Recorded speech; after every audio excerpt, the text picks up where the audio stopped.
อนายอุเทนจันยิตเป็นนักเรียนชั้นม .4 จะอกโรงเรียนก็ยินดีต้อนรับน้องๆจากโรงเรียนสตูลวิทยาทุกคนนะครับวันนี้มาเยี่ยมพิพิธภัณฑ์สารคดีสตูลหรือว่าอีกชื่อหนึ่งก็คือพฤหัสกูเดนนะครับก่อนอื่นนะครับเรามาถึงที่นี่เราก็มาเยี่ยมห้องนี้เป็นห้องแรกก็คือห้องภูมิหลังเมืองสตูลนะครับก็ทำความรู้จักกับเจ้าเมืองนะครับผู้ใจบุญที่ได้สร้างอาคารหลังนี้ขึ้นมาให้กับเมืองสตูลเราในอดีตนะครับอาคารหลังนี้ชื่อว่าพฤหัสกูเดนนะครับก็คือชื่อของท่านนี่แหละนะครับท่านชื่อตนกูบาฮารุดดินบินกูเมะนะครับหรือว่าอีกชื่อหนึ่งคือพญาบุญนาคภักดีนะครับนี่คือยศของท่านนะครับท่านชื่อตนกูบาฮารุดดินชาวบ้านชาวสตูลเราเรียกสั้นๆว่ากูเดนนะครับเป็นเจ้าของอาคารหลังนี้ชาวบ้านก็เลยคิดติดปากชื่ออาคารหลังนี้ว่าคฤหาสน์กูเดนหรือว่าบ้านของท่านกูเดนนี่แหละนะครับท่านได้คิดสร้างอาคารหลังนี้ขึ้นมาก็เพื่อที่จะรับเสด็จรัชกาลที่5นะครับรับเสด็จรัชกาลที่5แต่ว่ารัชกาลที่5ไม่ได้เสด็จมาประทับพักแรมณอาคารหลังนี้หลังจากนั้นอาคารหลังนี้ก็เลยใช้เป็นที่ทำการของท่านนี่แหละนะครับเขาเรียกว่าศาลาว่าการเมืองสตูลนะครับและต่อมานะครับเมื่อใช้เป็นศาลาว่าการเมืองสตูลได้สักระยะหนึ่งอยู่ในช่วงสงครามโลกครั้งที่2อาคารหลังนี้ก็เป็นกองบัญชาการทหารญี่ปุ่นนะครับเนื่องจากว่าทหารญี่ปุ่นขึ้นมาประจำการที่จังหวัดสตูลเราก็เลยใช้อาคารหลังนี้เป็นกองบัญชาการนะครับพอเสร็จสิ้นสงครามทหารญี่ปุ่นยกทัพกลับอาคารหลังนี้ก็เป็นศาลากลางจังหวัดนะครับเราจะเห็นว่าเป็นที่นี่เป็นหน่วยงานราชการมาหลายอย่างนะครับหลังจากศาลากลางจังหวัดก็เป็นที่ว่าการอำเภอพอที่ว่าการอำเภอย้ายไปที่นี่ก็เป็นโรงเรียนนะครับโรงเรียนเทศบาลและหลังจากโรงเรียนก็เป็นกอรมนนะครับนี่คือหน่วยงานสุดท้ายที่อยู่ที่นี่นะครับก่อนที่จะปล่อยทิ้งร้างไว้นะครับก็คือกอรมนหรือว่ากองบัญชาการรักษาความมั่นคงภายในนะครับแล้วก็หลังจากกอรมนก็ปล่อยอาคารหลังนี้ทิ้งร้างไว้เลยนะครับปล่อยทิ้งร้างไว้จนกรมศิลปากรมาขึ้นทะเบียนเป็นโบราณสถานของจังหวัดนะครับในปี32นะครับพศ2532ที่นี่เป็นโบราณสถานของจังหวัดนะครับแล้วก็กรมศิลปากรก็ได้ทำการบูรณะปรับปรุงได้เปิดเป็นพิพิธภัณฑ์ในปี2543นะครับก็หลังจากนี้ก็คงไม่เป็นหน่วยงานอะไรไปแล้วนอกจากพิพิธภัณฑ์นะครับก็มาเยี่ยมที่นี่นะครับที่นี่มีทั้งหมด10ห้องนะครับห้องนี้ถือว่าเป็นห้องแรกที่จะได้เรียนรู้ในส่วนของภูมิหลังเมืองสตูลประวัติศาสตร์ต่างๆนะครับเดี๋ยวเราชมกันในห้องภูมิหลังเมืองสตูลก่อนนะครับพิธีเข้าสุนัตของเด็กผู้ชายที่เป็นมุสลิมทุกคนนะครับจำเป็นต้องทำนะครับปัจจุบันจะทำกันในช่วงอายุ 7-9 ขวบนะครับถามว่าผู้หญิงทำไหมผู้หญิงก็ทำนะครับผู้หญิงก็ต้องทำแต่ผู้หญิงคลอดมาประมาณ1 ขวบเขาจะทำกันนะครับผู้ชายไม่สามารถรู้ว่าผู้หญิงเขาทำกันยังไงนะครับแต่ว่าในส่วนของผู้ชายเนี่ย7-9 ขวบเขาจะทำกันนะครับอันนี้ทุกคนต้องทำเป็นเฝ้านะครับ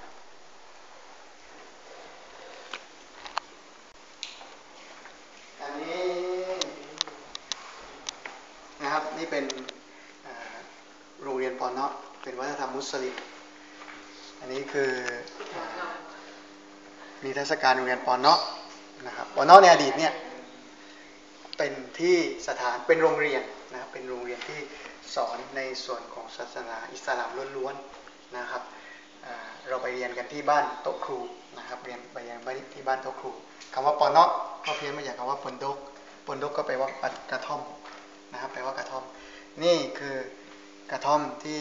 เป็นหอพักเด็กนักเรียนในอดีตนะครับส่วนโรงเรียนก็คือบ้านของโต๊ะครูนี่แหละในอดีตนะครับโต๊ะครูคนไหนที่มีความรู้เยอะนะครับที่มีความสามารถนะครับผู้ปกครองมักจะนำเด็กไปเรียนไปขวากเรียนกับโต๊ะครูคนนั้นนะครับ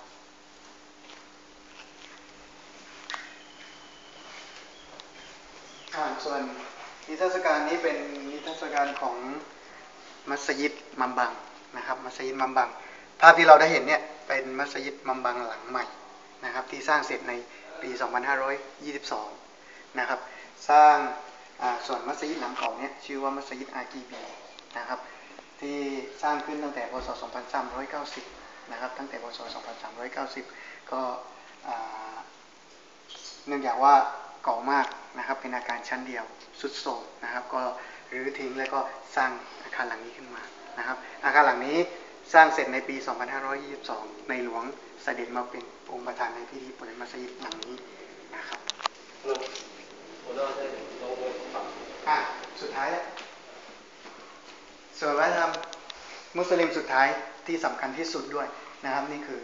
วัฒนธรรมนี่คือพิธีการละหมาดนะครับการละหมาดมุสลิมทุกคนจำเป็นต้องละหมาดวันกับคืน5 เวลาห้ามขาด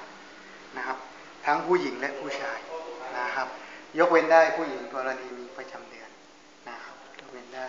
แต่ว่าถ้าเป็นผู้ชายนี่ไม่มีข้อละเว้นใดๆทั้งสิ้นนะครับเมื่อ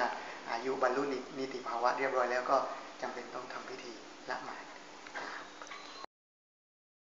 การละเล่นต่างๆนะครับมีศีละนะครับศีละมีดาระนะครับมีดาระอันนี้รองเองนะครับรอง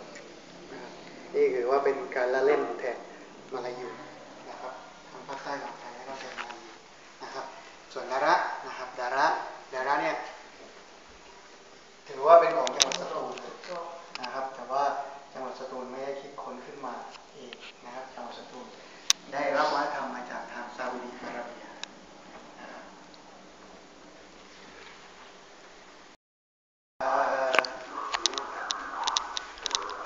ตรงนี้เนาะแต่กับห้องนี้มันนะครับห้องนี้ถือว่าเป็นห้องที่สำคัญของจังหวัดสตูลเรานะครับเป็นวัฒนธรรมประเพณีของชาวไทยมุสลิมนะครับประเพณีแรกที่เราได้เห็นนี่ก็คือเป็นพิธีนิกะห์นะครับหรือว่าพิธีแต่งงานอิสลามไม่จำเป็นต้องมีพิธีที่กระเริกแต่ขอให้ผ่านพิธีนิกะห์เนี่ยนะครับองค์ประกอบก็มีโต๊ะอิหมัมมีเจ้าบ่าวเจ้าสาวด้านหลังเป็นพยาน2 คนนะครับนี่ถือว่าถ้าเสร็จพิธีนี้ผ่านพิธีนี้ไปก็อยู่กันได้อย่างสามีภรรยาโดยสมบูรณ์แบบนะครับอันนี้ก็เป็นตัวอย่างของสินสอดนะครับก็มีเงินนะครับแล้วก็มีชุดขันหมากนะครับ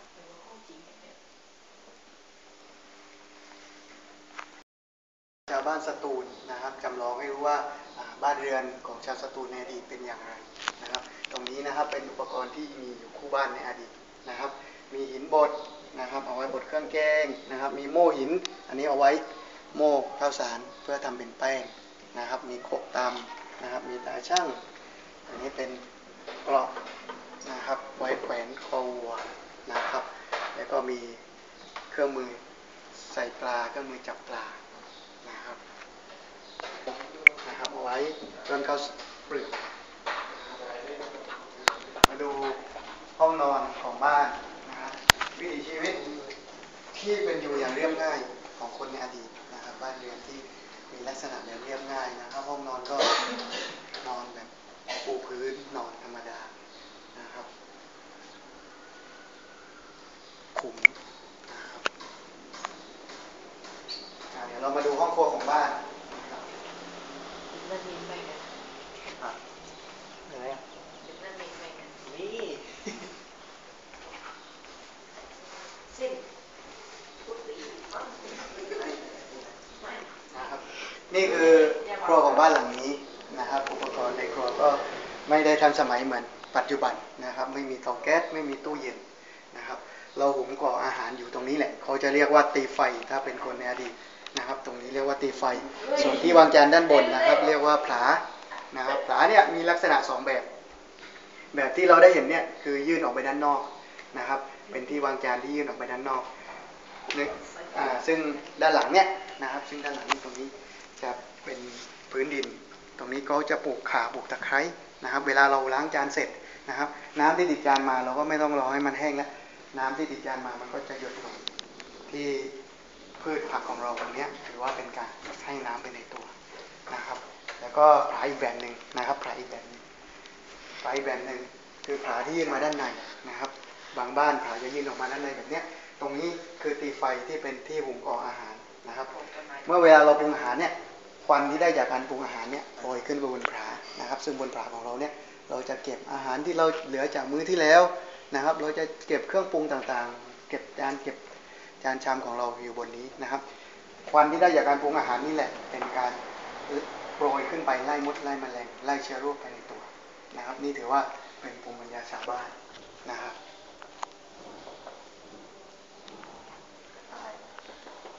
จำดีเลยกระจายอาคารหลังนี้นะครับเป็นเขาเรียกว่ารูปแบบสไตล์ยุโรปโคโลเนียลนะครับอันนี้ให้ดูวิวัฒนาการของบานเกล็ดนะครับในอดีตจะใช้เป็นบานเกล็ดไม้นะครับนี่ถือว่าเป็นภูมิปัญญาชาวบ้านของคนในสมัยก่อนนะครับถ้าเทียบกับถนนบุรีวานิชนะครับตรงนั้นเรียกว่ารูปแบบสถาปัตย์แบบชิโนโปรตุกีสนะครับยุโรปโคโลเนียลแบบอาคารหลังนี้ถือว่าสมัยใหม่กว่าชิโนโปรตุกีสแบบถนนบุรีวานิชนะครับอันนี้ก็ลักษณะก็ดูคล้ายๆกันนะครับในส่วนของห้องนี้นะครับเป็นห้องบ้านเจ้าเมืองนะครับในอดีตเจ้าเมืองอยู่ในห้องนี้เลยนะครับเราจัดแสดงในส่วนของที่นอนเจ้าเมืองนะครับในส่วนของชุดอาหารของเจ้าเมืองนะครับแต่ว่าในอดีตไม่ใช่ว่าที่กินและที่นอนอยู่ที่เดียวกันแบบนี้นะครับอันนี้นำมาจัดแสดงให้รู้ว่าชุดอาหารเจ้าเมืองสมัยก่อนเป็นยังไงนะครับรูปแบบเตียงนอนของเจ้าเมืองเป็นยังไงนะครับนี่ก็เป็นจานชามที่เก่าๆที่ได้มาแสดงในอดีตนะครับส่วนด้านล่างก็เป็นชุดทองเหลืองนะครับ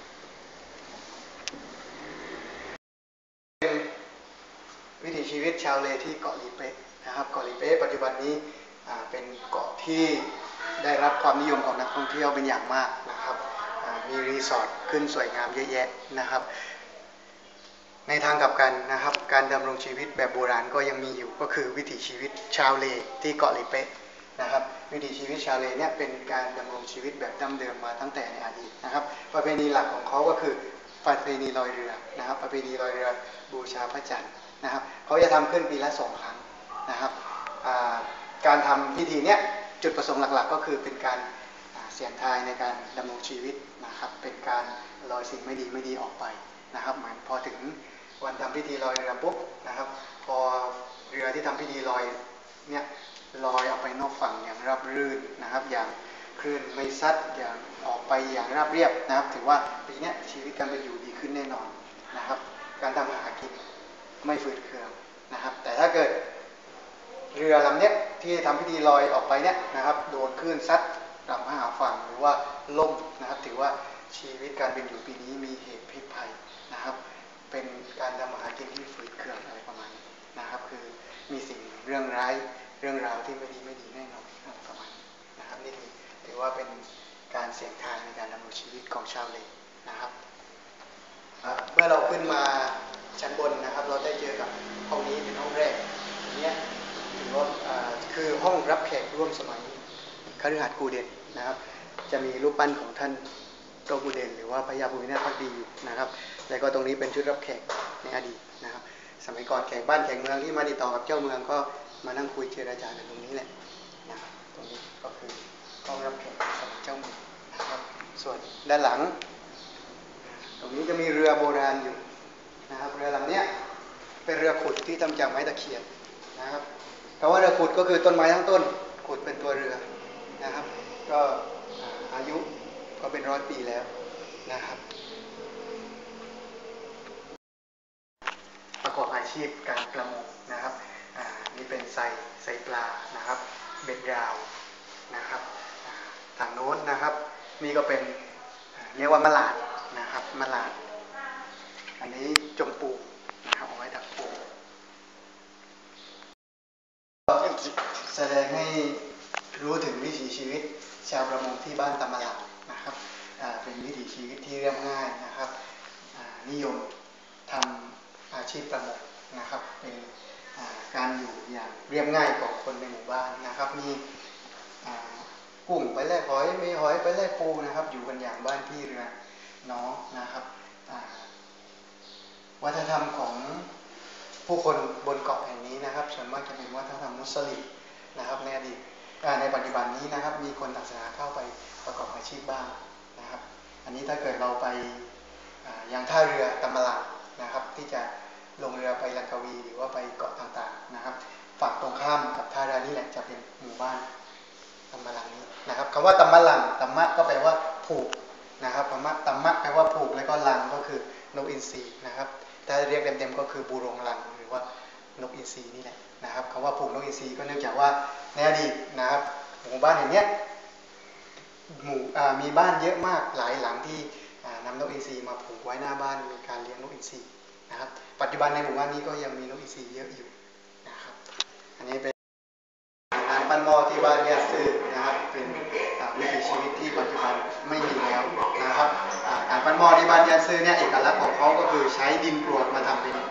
หม้อนะครับดินกรวดดินเกากรวดนั่นแหละนะครับ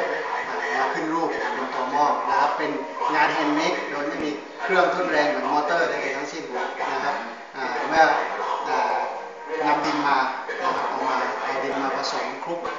ปั้นให้เป็นก้อนนะครับแล้วก็ขึ้นรูปอุปกรณ์ก็มีไม่เยอะนะครับมีสากไว้ทำดินนะครับมี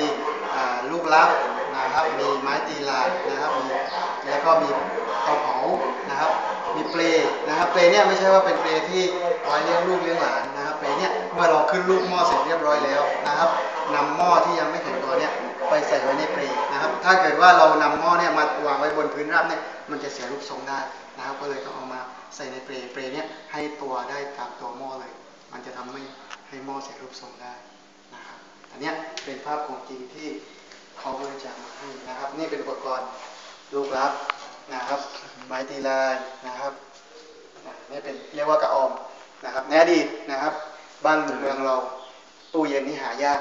นะครับใช้กระออมนี่แหละใส่น้ำไว้ดื่มนะครับน้ำที่ได้จากในกระออมเนี่ยเย็นหอมนะครับปัจจุบันนี้ก็หาทานไม่ได้แล้วที่ห้องวิถีชีวิตชาวสตูลนะครับวิถีชีวิตแรกที่จะได้เรียนรู้ก็คือวิถีชีวิตการสั่งฝากขัดแต่ที่บ้านค่ายรวมมิตรนะครับปัจจุบันก็ยังมีอยู่เป็นที่นิยมมากในส่วนของทำโฮมสเตย์ทำรีสอร์ทต่างๆนะครับในอดีตนะครับชาวบ้านสตูลใช้ฝาขัดแต่เนี่ยเป็นฝาบ้านนะครับก็ปัจจุบันนี้วิถีชีวิตนี้ก็ยังมีดำรงอยู่นะครับนี่ถือว่าเป็นภาพสถานที่สำคัญของจังหวัดสตูลนะครับนี่เป็นมัสยิดมัมบังนะครับนี่ถือว่าเป็นศูนย์รวมจิตใจของชาวไทยชาวมุสลิมในจังหวัดสตูลนะครับเป็นมัสยิดที่เก่าแก่ที่สุดของจังหวัดสตูลนะครับนี่ก็คือที่นี่แหละคฤหาสน์กูเดนนะครับส่วนหลังนี้นะครับเป็นบ้านของพระยาสมณรัตน์บุรินทร์ปัจจุบันก็ยังมีอยู่นะครับส่วนตรงนี้ก็ถ่ายภาพเป็นภาพป่าชายเลนที่เป็นความอุดมสมบูรณ์ของจังหวัดสตูลนะครับนี่คือวัดชนาธิปัตย์เฉลิมนะครับเป็นวัดที่เก่าแก่ที่สุดของจังหวัดสตูลเหมือนกันนะครับตอนนี้ก็เป็นวัดมงคลเมืองนะครับนี่เป็นภาพตึกแถวบุรีวานิชนะครับตึกแถวบุรีวานิชเนี่ยคือในสมัยเดียวกับอาคารหลังนี้แหละนะครับก็ตอนนี้ก็ได้รับการปรับปรุงเป็นสถานที่ถนนเส้นสายที่สำคัญของจังหวัดสตูลเรานะครับส่วนนี้ก็เป็นอุทยานเขาโต๊ะพยาวังนะครับตรงนี้ก็ถือว่าเป็นแหล่งโบราณคดีทางประวัติศาสตร์ของจังหวัดสตูลนะครับเชื่อว่าเป็นเรื่องราวประวัติศาสตร์ของสตูลเหมือนกันในเรื่องของซาไก่นะครับซาไก่ก็ปัจจุบันยังมีอยู่ในจังหวัดสตูลนะครับมีอยู่ประมาณ2 กลุ่มอยู่ที่อำเภอโพนโดนและก็อำเภอมะนาวนะครับถ้าเราอยากจะเจอชาวซาไก่เนี่ยก็ไปเที่ยวที่อำเภอมะนาวก็ยังให้ดูได้อยู่นะครับชาไก่ในอดีตนะครับนุ่งห่มใบไม้นะครับไม่มีเครื่องนุ่งห่มเสื้อผ้าอย่างเรานะครับ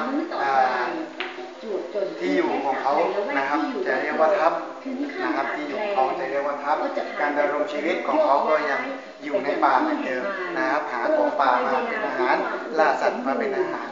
นะครับปัจจุบันนะครับเรื่องชีวิตการเป็นอยู่ก็มีการแต่งกายใส่เสื้อผ้าเหมือนเราบ้างนะครับอย่างรูปภาพที่ติดอยู่ที่ฝาผนังเนี่ยนะครับนี่เป็นซาไกที่เป็นปัจจุบัน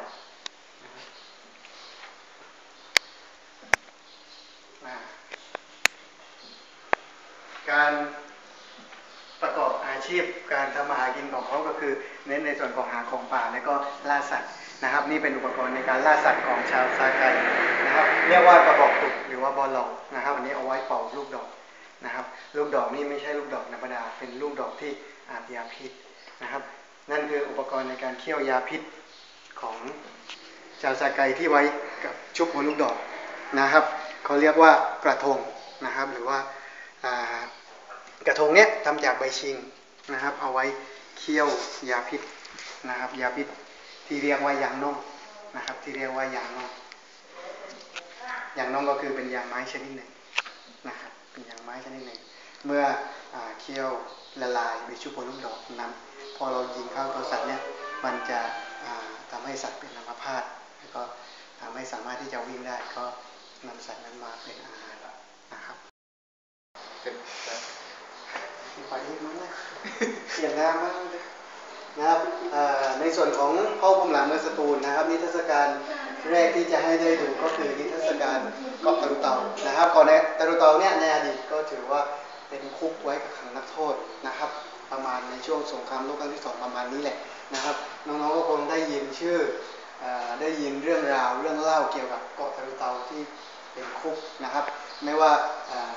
หนังโทรทัศน์ก็เคยทำนะครับไม่ว่าจะเป็นหนังสือก็เขียนเป็นเรื่องเล่านะครับเรื่องโจรสลัดตะลุเตานะครับหรือว่ามหานรกตะลุเตาอะไรประมาณนี้นะครับก็อันนี้ก็จะแสดงเป็นนิทรรศการที่มีทั้งนักโทษและก็ผู้คุมนะครับที่โดนมาปล่อยเกาะที่บนเกาะตะลุเตานะครับเกาะตะลุเตาเนี่ยถือว่าเป็นคุกที่ไม่มีรั้วนะครับเนื่องจากว่ามีทะเลนี่แหละเป็นประการที่สำคัญนะครับนำนักโทษที่มาอยู่บนเกาะเนี้ยประมาณสัก 3,000 คนนะครับเป็นนักโทษทางการเมืองและก็นักโทษชะกันนะครับ